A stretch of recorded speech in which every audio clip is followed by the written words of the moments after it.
Hello again. Now, South African consumers are in for tough times. The latest 2023 Household Affordability Index and key data by the Pietermaritzburg-based Economic Justice and Dignity Group shows that most basic food prices have increased year on year. To unpack this, I'm joined now by the Pietermaritzburg Economic Justice and Dignity Group Program Coordinator, Mervyn Abrahams. Mervyn, good afternoon. Welcome to today. I guess there were not many surprises here because of inflation, and food inflation itself has been very high for quite some time, and we haven't seen much relief from the prices since last year. What's the biggest finding in the latest index? So good afternoon, Dan, and good afternoon to all your viewers. So the main finding of our index is that food prices and inflation remains volatile.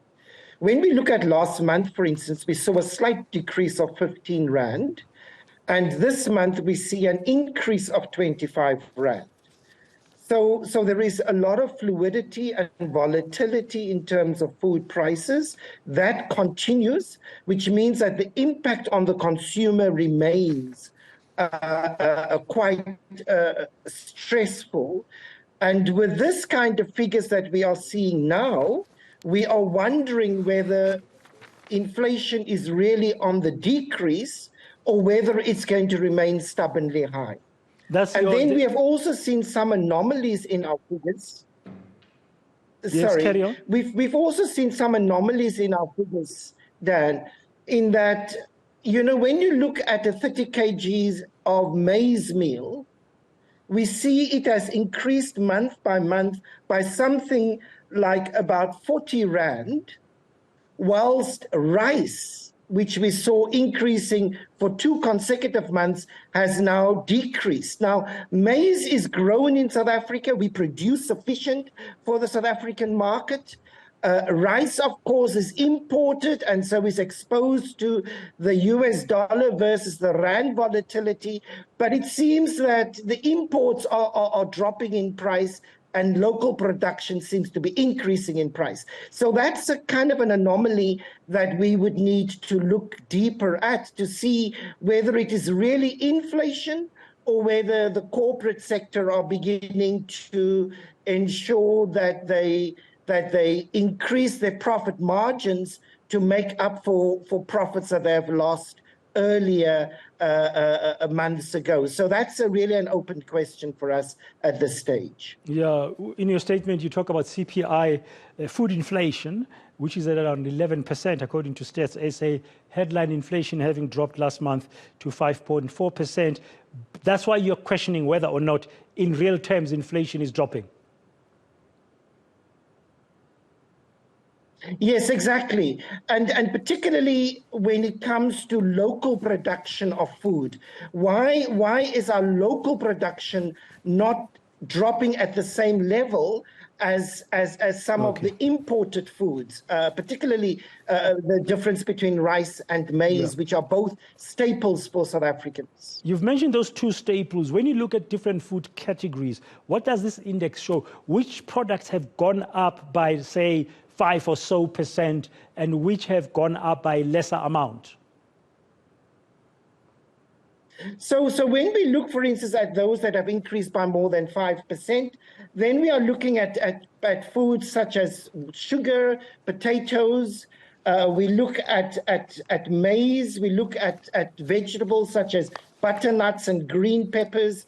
And then we also look at some other inputs into cooking of food, such as, for instance, curry powder seems to have gone up by 6%. We've seen eggs increase by about 5%. We have seen cremora, which people often put in their tea, that has gone up by 5%, and polony that has gone up by 5%. Then the other foods that have kind of increased at a slower pace would include things like flour, sugar beans, soup, milk, etc. But it's almost about 20 of the foods out of our 44 foods in our basket has shown some level of increase. Yeah, you make a very interesting point in your statement on the latest index, Mervyn. You talk about the impact of wages, the impact of income, which is not really much, and you take and you compare that to what the household, an average household would earn and what they use the money for. I mean, food comes last after electricity and transport. Yes, exactly. And the one area that we haven't focused on, which is even more scary, is that food comes fourth because debt servicing comes after electricity. And we have seen that electricity prices have been increased across the country, depending on which municipality will depend on the percentage increase, but on average around 15 to 16% increase. So what happens is that when electricity prices increase at that level, and the household income remains stagnant, then households take from they pay the electricity, leaving less money to purchase food. And at the same time, so the food budget is lower, and at the same time, food prices have increased. And this is what means that the trolleys are getting emptier and emptier month after month. Yeah, I mean, one would have thought the electricity suppliers, especially municipalities, wouldn't increase their tariffs by any much higher than inflation, you know, but some of them are increasing this year at 15%, which is crazy to say the least. I mean, they should be take cognizant of the tough times that everybody is facing in the country. You make a point as well in your statement about the impact of all of these on nutritious food, especially for our children. So, Dan, one of the greatest problems our country faces is the fact of child stunting, that we have about 25% of our children under the age of 5 are stunted, which is an impact on their physical growth, but also on their mental capacity. And that has a major influence on educational outcomes, on health outcomes, on future labor relations and future work economic growth outcomes. And so when we see food prices increase at this level, as well as electricity prices, meaning less money for food, then we expect that unfortunate situation of child stunting will possibly increase. And that is bad news for South Africa, which we will reap in 20 years from now, when these children that are now 5 years old will be entering the labor force. And so we really have to ensure that all our children have sufficient and nutritious food as part of our investment to building a better and a more productive South Africa in the future. And to make matters worse, you point out that the child support grant of 500 rand is in fact 25% below the food poverty line. So even that money won't be sufficient to feed our children.